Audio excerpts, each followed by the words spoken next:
जय हिंद मेरे प्यारे साथियों, आप सभी का स्वागत है उत्कर्ष डिफेंस एकेडमी के इस शानदार से प्लेटफॉर्म पर। तो कैसे हैं आप सभी लोग? आई होप शानदार, मस्त, जबरदस्त और स्वस्थ होंगे। तो मेरे प्यारे बच्चों, एयरफोर्स के एग्जाम में बस 60 दिन बचे हुए हैं और काफ़ी बच्चों की कमेंट आ रहा है कि सर आखिरी 60 दिनों में किस प्रकार से हम तैयारी करें कि और अच्छा हमारा स्कोर हो पाए। होता क्या है कि एक होता है तैयारी और एक होता है तरीके से, है ना, एक वेल प्रिपेयर्ड प्लान से। जैसे अगर आप देखेंगे भी तो अभी हाल में अगर जो ओलंपिक्स हुए हैं तो उनमें कई देशों के आप देखोगे कि बहुत ज़्यादा आबादी वाले भी देश बहुत ज़्यादा मेडल नहीं ला रहे हैं और बहुत कम आबादी वाले भी देश जो है बहुत ज़्यादा मेडल ला दे रहे हैं, है ना। क्यों? क्योंकि वो वेल प्रिपेयर्ड है और जो नहीं ला पा रहे वो वेल प्रिपेयर्ड नहीं है ना। तो पहले से प्लान नहीं कर रहे हैं, पहले से प्लान नहीं कर रहे। जब कहते हैं ना कि जब आ जाता है पास एग्जाम तब जो है वो प्लानिंग स्टार्ट करते हैं। तो यही अंतर होता है कि एक अच्छा स्कोर करना और अच्छा स्कोर करने में यही अंतर है। तो आज जो है हम पूरा 60 डेज का जो है प्लान बताने वाले हैं कि किस प्रकार से आप लोग कर सकते हो और उसमें जो है आप अपने स्कोर को और अच्छा कर सकते हो और जो कमियां हैं उसको और जो है शानदार तरीके से उसे दुरुस्त कर सकते हो। तो ये एकदम सिलेक्शन वाली स्ट्रेटजी रहने वाली है। सबसे पहले मैं आपसे ही खुद से बोलूंगा कि सबसे पहले आपको अगस्त, सितंबर और अक्टूबर जहां भी पढ़ते हो ऐसा एक कैलेंडर रख लो। ऐसा कैलेंडर क्यों बोल रहा हूं? जहां पर कुछ लिख सको, जहां पर अपनी प्लानिंग, जैसे कि मुझे मान लो 1 तारीख को मुझे प्लानिंग करनी है कि आज मुझे फिजिक्स में जो है ऑक्सीलेशन करना है ना। तो मैं यहां पर लिख दिया कि भाई मुझे फिजिक्स में जो है ऑक्सीलेशन करना है, मैथ्स में जो है ये करना है। तो ये हम यहां पर प्लान कर सकते हैं एक तरह से और वो टारगेट डेली का सेट कर सकते हैं और हमारे पास रहेगा कि हाँ हमने ये किया है, ये नहीं किया है। तो एक ऐसा आपके पास कैलेंडर होना चाहिए जिससे आपको ये भी पता चलेगा कि आपके पास कितने दिन बचे हुए हैं। मात्र 60 दिन है, 60 दिन नहीं, मात्र 60 दिन है, समझ गए? तो ऐसा आपके पास एक कैलेंडर होना चाहिए ताकि आप जहां पढ़ते हो, लाइब्रेरी में या घर पे या जहां भी, वो तरीके से आपकी एक ट्रैकिंग हो पाए कि कितना तैयार हो चुके हो, कितना तैयार नहीं, कहां गलती हो रही है, कहां गलती नहीं। ये इसके लिए जो है ये बहुत जरूरी है, इस बात को ध्यान में रखिएगा। सेकंड, सर हमें क्या क्या सिलेक्शन के लिए चाहिए होता है? अगर मैं बात करूं कि आप अगर एक्स ग्रुप के स्टूडेंट हो, एक्स ग्रुप के सबसे पहले बात करेंगे एक्स ग्रुप के, है ना। सबसे पहले एक्स ग्रुप की बात करेंगे, उसके बाद हम बात करने वाले हैं वाई ग्रुप के कि वाई ग्रुप के स्टूडेंट हो तो क्या क्या जरूरत है। कुछ चीजें कॉमन है। सबसे पहले अगर मैं कॉमन बात करूं कि सर कॉमन चीजें क्या हैं, क्या ऐसी चीजें हैं जो कॉमन है? पहली बात, मॉक टेस्ट आपको दोनों में देना है, भले आप एक्स ग्रुप के हैं या वाई ग्रुप के हैं, मॉक टेस्ट आपको देना है। किस प्रकार से, वो सब अभी मैं बताऊंगा आगे। सब जरूरी चीजें लिख लो, है ना, कि ये चीजें जरूरी है। अगर मैं बात करूं एक्स ग्रुप के हो तो आपको पता है कि आपका फिजिक्स, है ना, फिजिक्स, मैथ्स और इंग्लिश, ये 3 सब्जेक्ट आपके रहने वाले हैं। आपको यह भी पता है फिजिक्स में 25 क्वेश्चन, मैथ्स में 25 क्वेश्चन और इंग्लिश में आपके 20 क्वेश्चन रहने वाले हैं। और यह भी पता है कि आपको टोटल इसमें जो है 70 मिनट ही मिलने वाले हैं। ठीक, अगर आप वाई ग्रुप के स्टूडेंट हो तो आपको पता है मेरे प्यारे बच्चों की इंग्लिश और रागा यानी रीजनिंग, जनरल अवेयरनेस, अर्थमेटिक, यही रहने वाला है। यानी इसमें 20 क्वेश्चन आपके रहने वाले हैं, है ना, 20 क्वेश्चन इसमें रहने वाले हैं और 30 क्वेश्चन मेरे प्यारे बच्चों इसमें आपका जो है रहने वाला है। इस बात को आपको पता है। अगर मैं बात करूं, सबसे पहले आपको अपने वीक जोन को पहचानना है। जैसे मान लो कि मैं एक्स ग्रुप का स्टूडेंट हूं, मेरा वीक क्या है?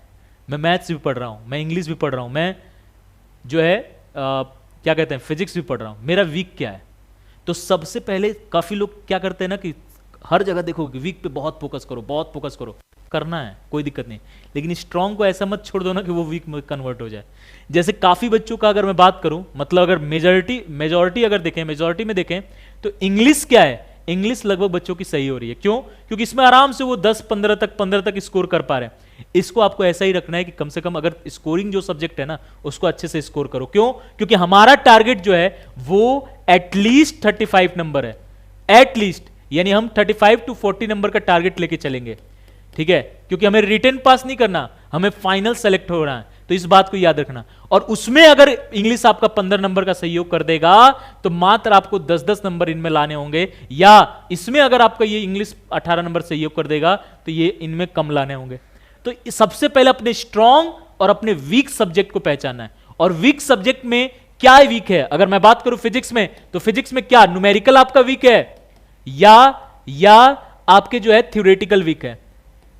ठीक है, जो वीक है उस पर वार करो और जो स्ट्रांग है उसको इनहेंस करो। इनहेंस का मतलब उसको रेगुलरिटी में, रिवीजन मूड में रखिए। ये नहीं कि जो स्ट्रांग है उसको छोड़ दिया एकदम, पता चला वो वीक बन गया, है ना। उसको रिवीजन मूड में रखिए, है ना।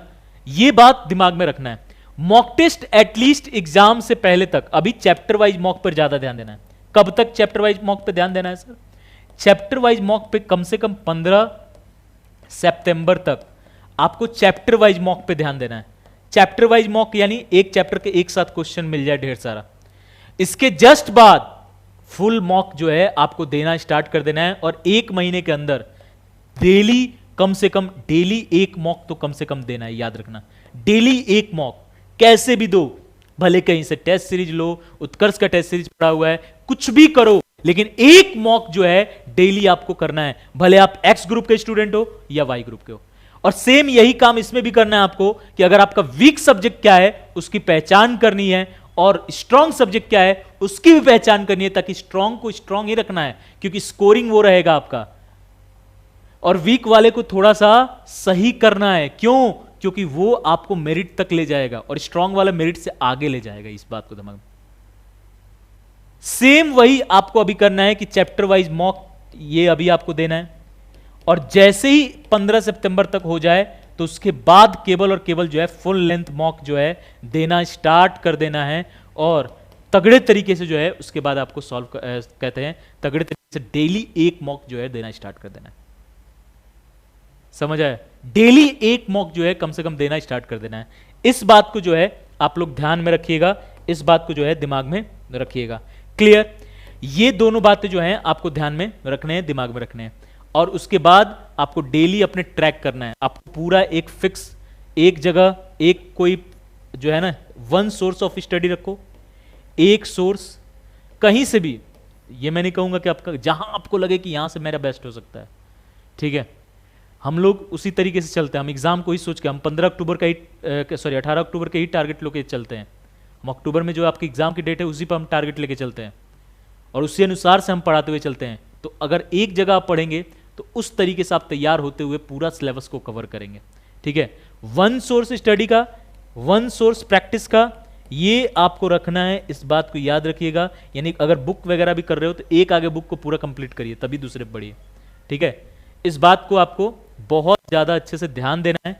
और उसके बाद ये पूरा जो आपने शेड्यूल किया है इन सब को एक कैलेंडर पे अपने, ठीक है, आपके पास एक कैलेंडर होना चाहिए जिसमें अगस्त, सितंबर, अक्टूबर ये तीनों आपके पास जो है कैलेंडर होना चाहिए ऐसा, और उन सब में आप फिक्स कर दो। चैप्टर वाइज मॉक जैसे देना है आपको, आपके पास 15 सितंबर तक का समय है, तो उसमें शेड्यूल करो कि अगस्त में ऐसे ऐसे चैप्टर में फिजिक्स का ये दिन ये चैप्टर करने वाला हूँ, और मैथ्स में ये चैप्टर करने वाला हूँ, फिर वहाँ से मॉक करने वाला हूँ, साथ में ये चैप्टर्स करने वाला हूँ। ये पूरा एक प्लानिंग अपने आप से तैयार करो।